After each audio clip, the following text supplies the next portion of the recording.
మాఘమాసంలో చేసే స్నానము అనేక జపాల కన్నా, హోమాల కన్నా, తర్పణాల కన్నా కొన్ని వేల రెట్లు ఎక్కువ ఫలితాలిస్తుందని కూడా పద్మపురాణంలో చెప్పారు.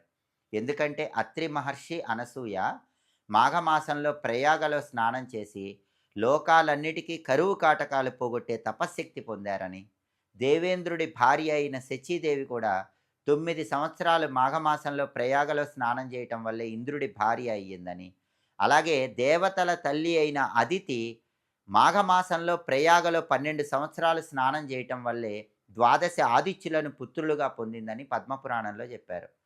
అలాగే ఒక పులి ముఖం ఉన్నటువంటి గంధర్వుడు కూడా మాఘమాసంలో ప్రయాగలో స్నానం చేసి పులి ముఖం పోగొట్టుకొని సుందర ముఖాన్ని పొందాడని పద్మపురాణంలో చెప్పారు. అంటే సౌందర్యం కావాలన్నా కూడా మాఘమాసంలో విష్ణువుని స్మరించుకుంటూ, ప్రయాగను స్మరించుకుంటూ తెల్లవారుజామున స్నానం చేయాలి.